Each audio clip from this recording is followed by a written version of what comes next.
Amor platónico. Este tema parece muy sencillo. Todo el mundo sabe lo que es el amor platónico. Uno en el que idealizamos a otra persona, a la que quizá ni siquiera conozcamos. Por ejemplo, un artista de televisión o alguien que por alguna razón es un imposible.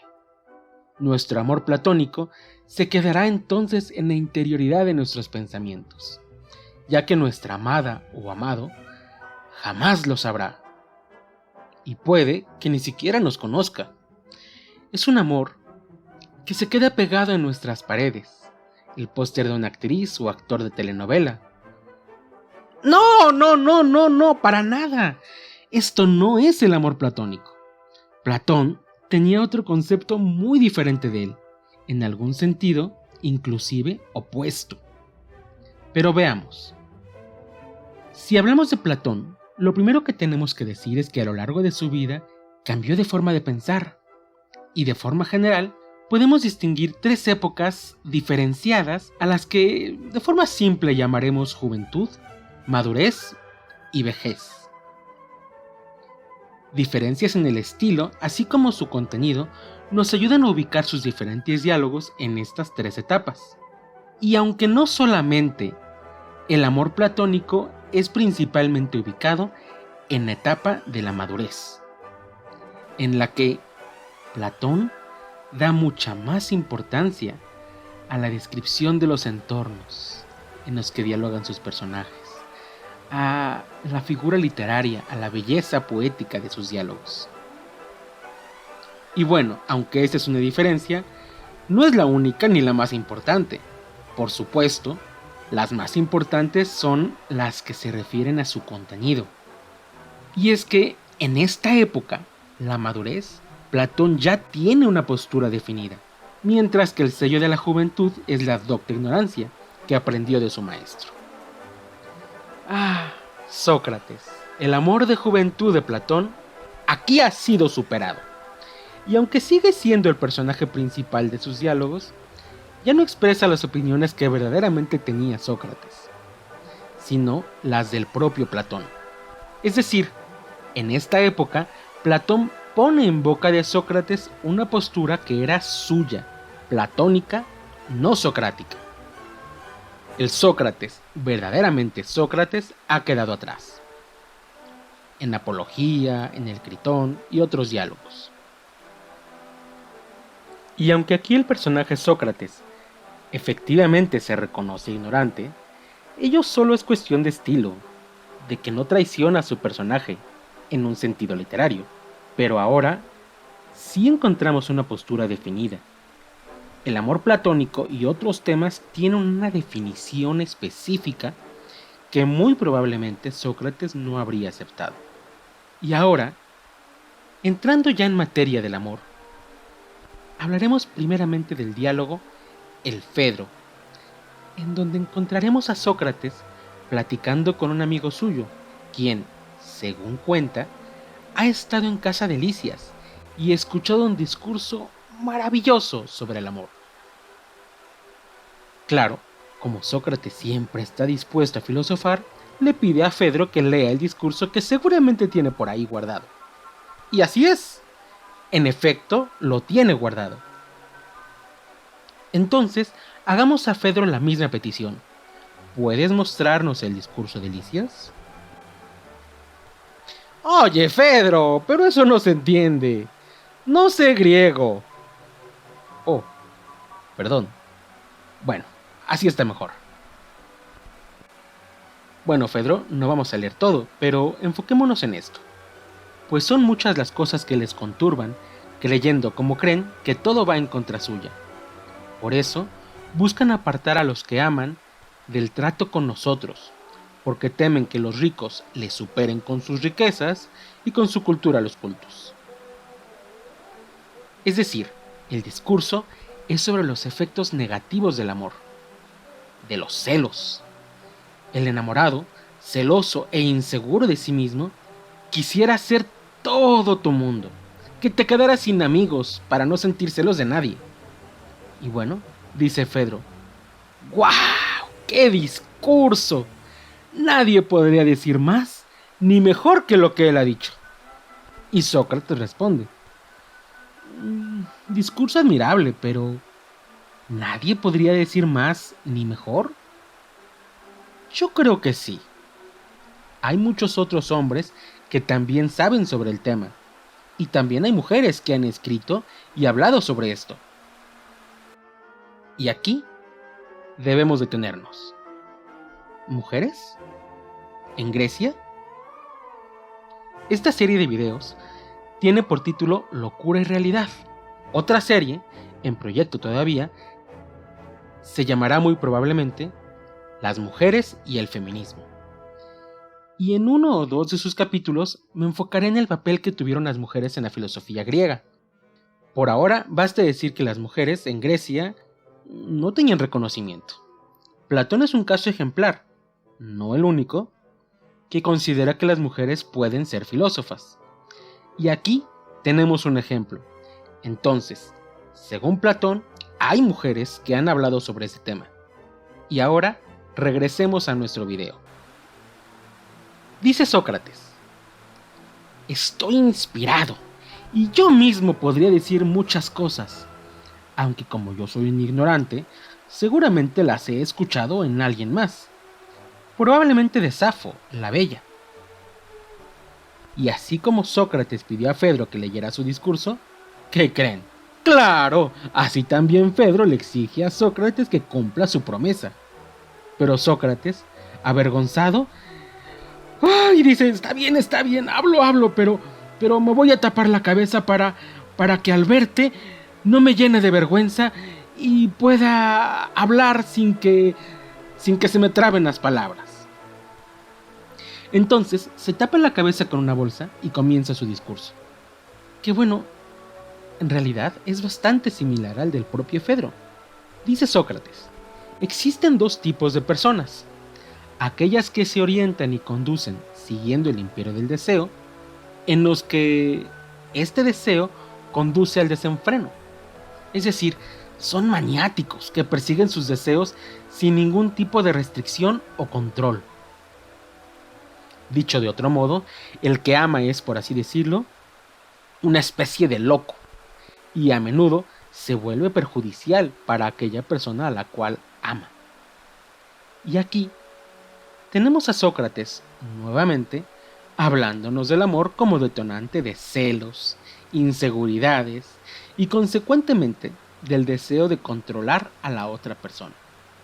Como el enamorado es un loco, lo ideal sería rechazarlo y mejor hacerle caso no a quien está enamorado de nosotros, porque ese ha enloquecido, sino a quien no nos ama.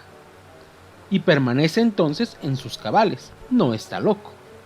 Según esta definición, el amor es una especie de locura. Y entonces continúa Sócrates: y eso es todo, Fedro, y no vas a oír de mí ninguna palabra más. Sócrates se levanta y se dispone a cruzar el río. Cuando está en medio de él,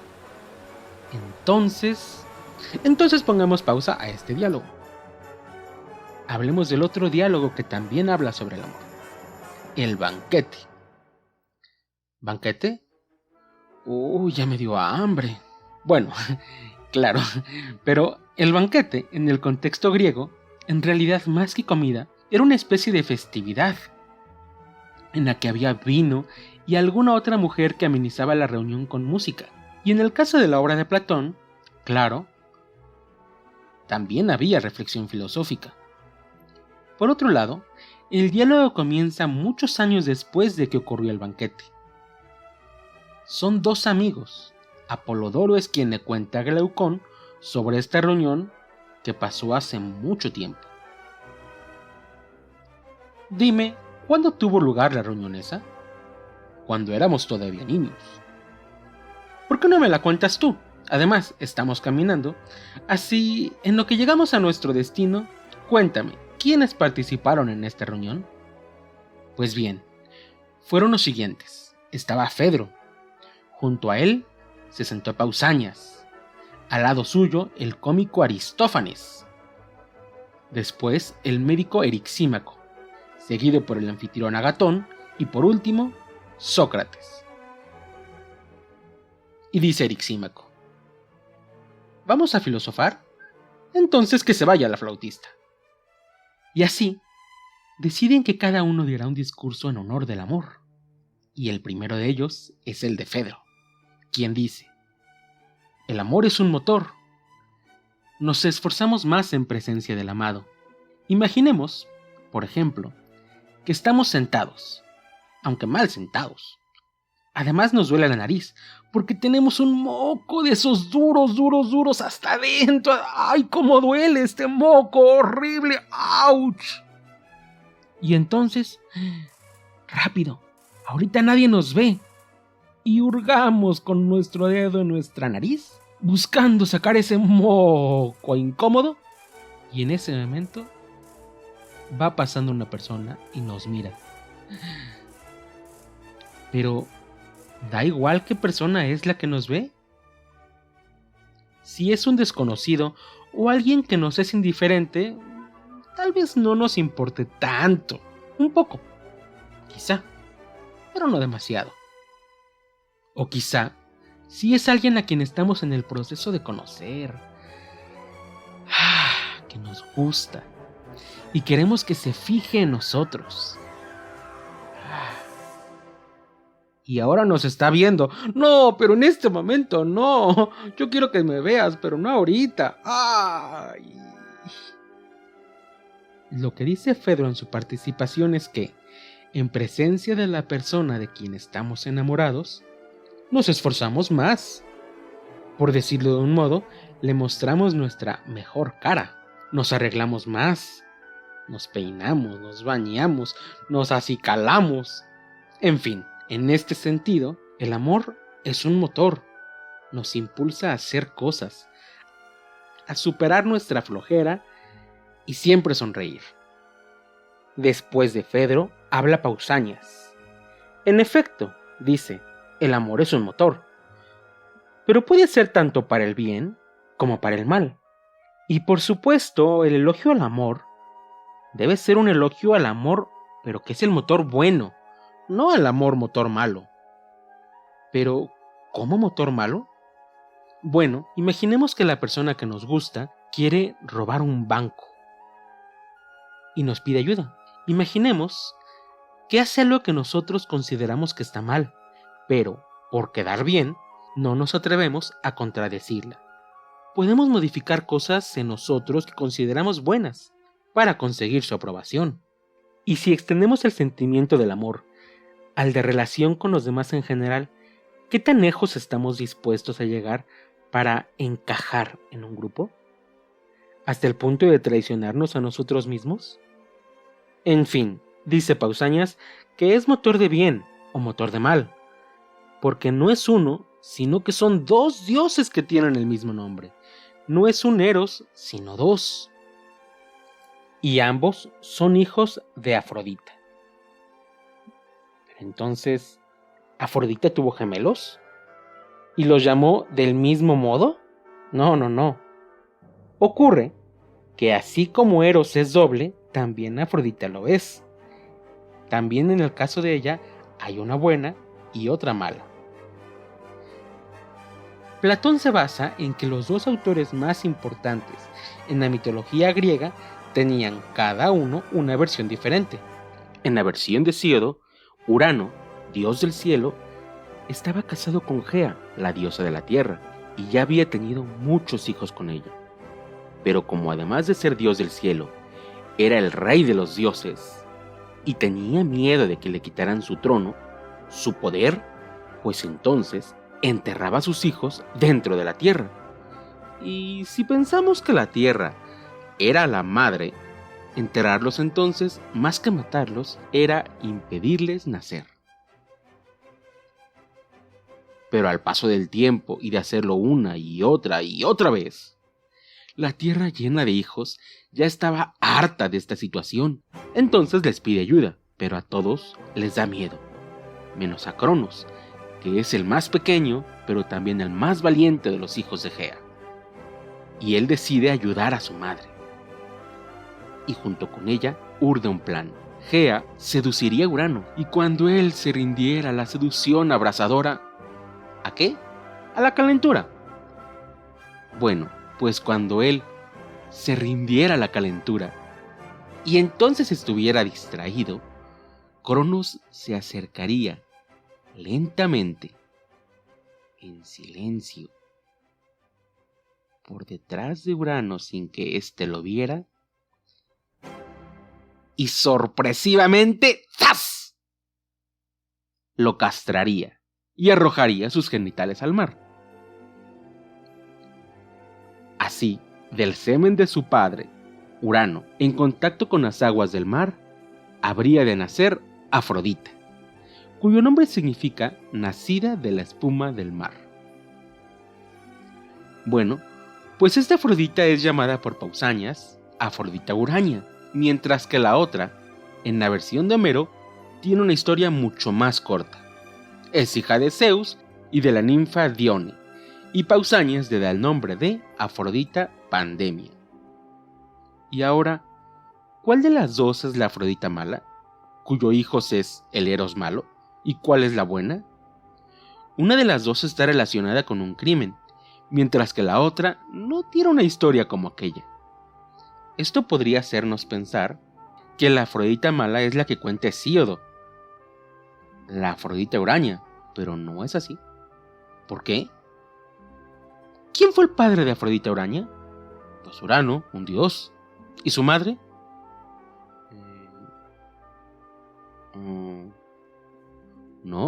No tuvo madre, pues nació del contacto del semen de Urano con las aguas del mar.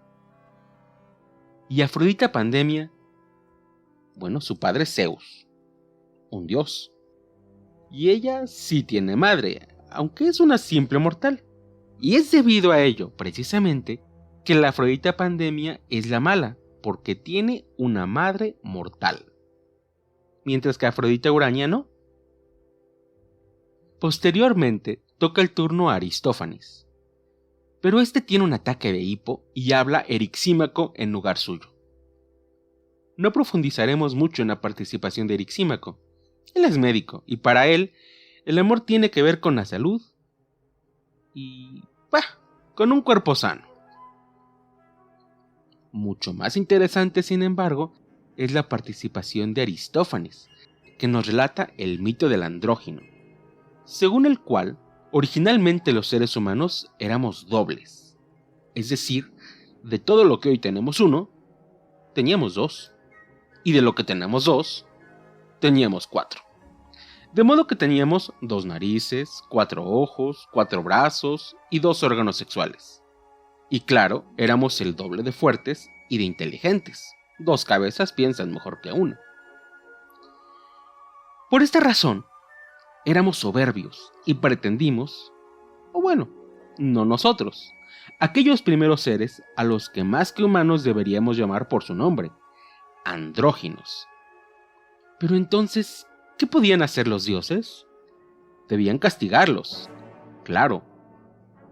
¿Pero matarlos? Ellos pensaron que de hacerlo, entonces,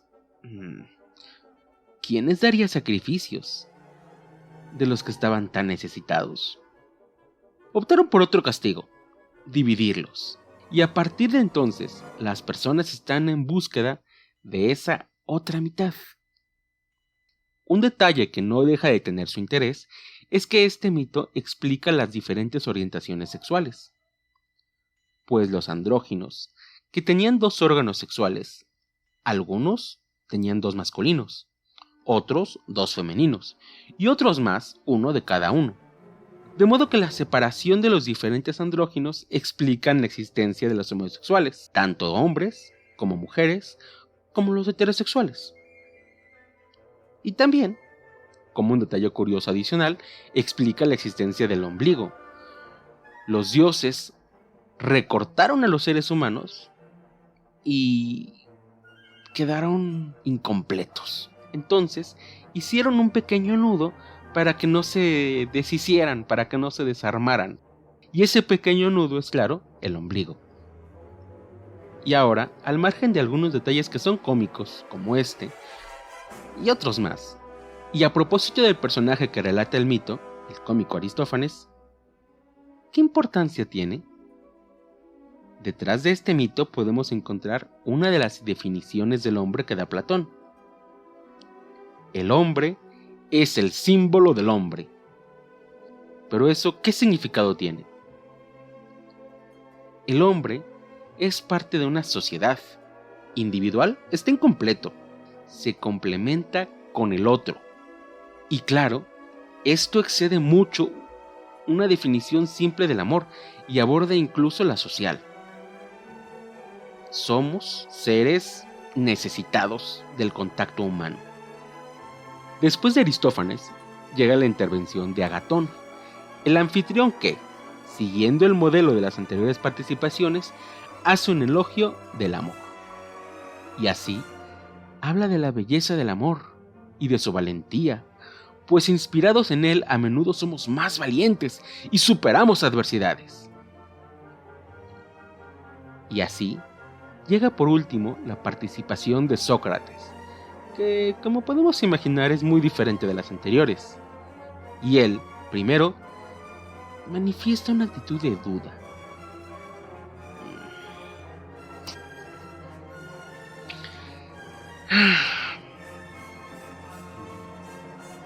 ¿Qué sucede, Sócrates? Lo que sigue es un argumento lógico, en el que con preguntas cortas y respuestas cortas, obtendremos una definición del amor. Un hermano es hermano en solitario o hermano de alguien. ¿A qué te refieres, Sócrates? Sí. ¿Qué es lo que convierte a una persona en un hermano? ¿El tener una relación de parentesco con otra persona de la cual se diga hermano? Es decir, si no se relacionara con nadie, si no tuviera ningún pariente, ¿podría ser hermano? El hermano es, según Sócrates, forzosamente hermano de alguien. Por eso es hermano. Y esto es lo que responde Agatón. ¿Y el amor? Sócrates opina que con el amor es igual. El amor es una relación con aquello que se ama, de modo que le pregunta a Agatón, ¿y el amor? ¿Es amor en solitario o amor de algo? Y Agatón responde, amor de algo. Y ahora comienza el conflicto, dice Sócrates. ¿El que ama desea aquello que ama? Por supuesto, Agatón responde que sí. Y entonces dice Sócrates, ¿y el que desea algo, tiene aquello que desea o no lo tiene? Agatón responde que no lo tiene. Y Sócrates profundiza, claramente si lo tuviera, ya no lo desearía, precisamente porque ya lo tiene. En breve, se desea lo que no se tiene. Entonces pregunta Sócrates si el amor desea la belleza o la fealdad. La belleza, contesta Agatón. Pero si nos damos cuenta, con esto hemos llegado a una conclusión muy diferente de la de los elogios anteriores. Si el amor desea la belleza, entonces no la tiene, pues se desea lo que no se tiene, según lo que dijeron durante su conversación. Y entonces Sócrates interrumpe la participación para relatar lo que a su vez le contó a él una mujer a quien considera como la más sabia en este y otros muchos temas. Continuando con la sorpresa que ya nos había ocasionado, con la concepción que Platón tenía sobre las mujeres, pues mientras en general eran ignoradas completamente, Platón considera que ellas también tienen cosas valiosas que aportar, y por lo pronto, es Diótima de Mantinea la más sabia en temas del amor, según el personaje Sócrates. Cabe, no obstante, la duda de la existencia de Diótima, mujer o personaje. Y es precisamente esta cita de Diótima la que va a representar la explicación final sobre el amor. Ella nos dice, es cierto que el amor no es bello, pero ¿eso implica que es feo? Y de igual modo, tampoco es sabio. ¿Eso implica que es ignorante? El amor Contrariamente al elogio de todos los que le antecedieron, según Diótima no es un dios. Y si no es un dios, ¿significa ello que es mortal? El amor, según Diótima, está a la mitad de todo, no es ni bello ni feo, busca la belleza.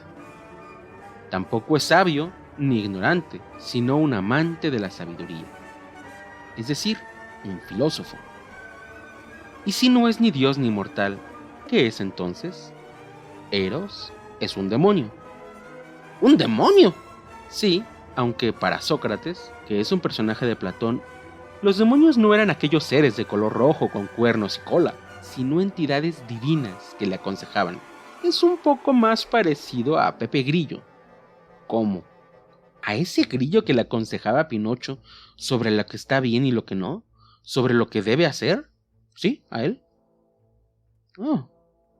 Los demonios eran una especie de angelito que nos aconseja.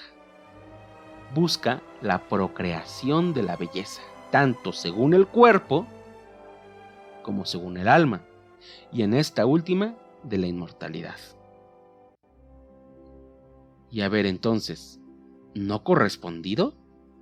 El amor platónico busca la inmortalidad del alma, se interesa en el propio crecimiento y en el del amado, aunque ciertamente es principalmente un ideal. Y es que en lo que se enfoca, aun cuando no olvide el cuerpo, importante, es principalmente en el alma. Y aquí lo entendemos como filósofo, no es ni sabio ni ignorante, sino que busca la sabiduría. Hablemos ahora de sus padres. Todos los otros participantes dijeron que era hijo de Afrodita, quien es diosa de la belleza y del deseo sexual. Pero esta no es la versión de Sócrates Diótima. Según ella, o él, que es su portavoz, Eros fue concebido durante un banquete, dado con ocasión del nacimiento de Afrodita. Aquí fue donde se conocieron sus padres, Poros y Penía. Poros representa la abundancia, y por el contrario, Penía es símbolo de la carencia. Y claro, nosotros podemos, sin mucha dificultad, interpretarlo como una ecuación.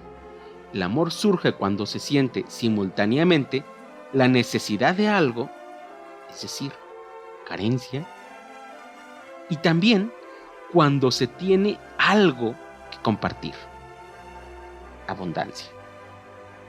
De modo que tenemos el amor platónico definido por Diótima como un binomio de carencia y abundancia, en donde se busca la inmortalidad del alma a través del conocimiento o bien la filosofía. Y tenemos también la definición del amor según este otro diálogo, el Fedro, y es la que ahora veremos.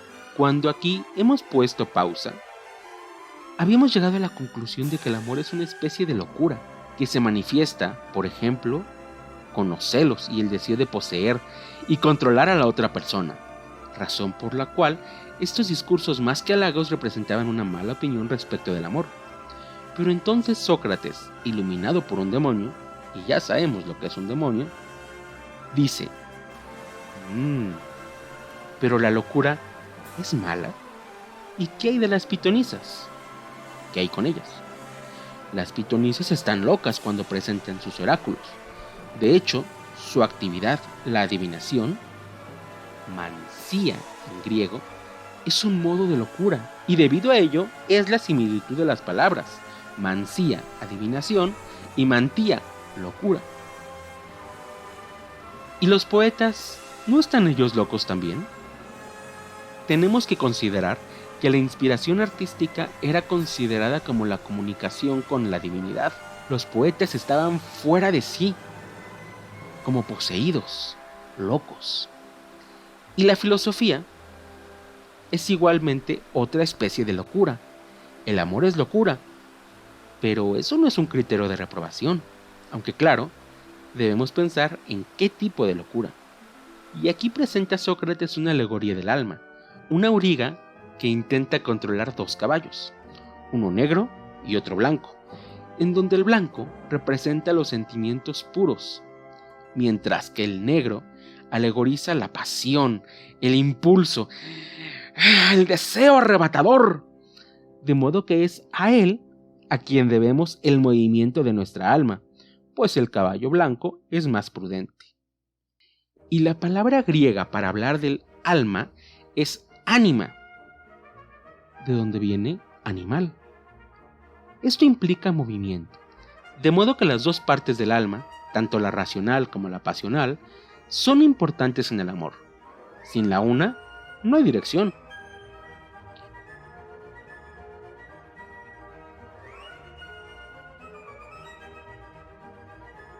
Y sin la otra, no hay movimiento.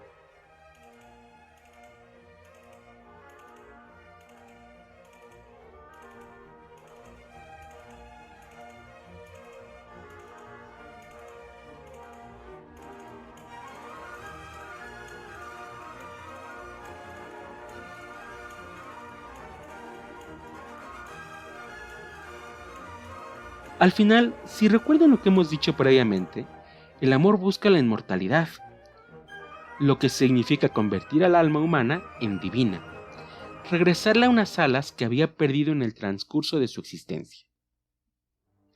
En otro momento hablaremos sobre el alma según Platón, y será el momento de profundizar lo que aquí se queda en el tintero.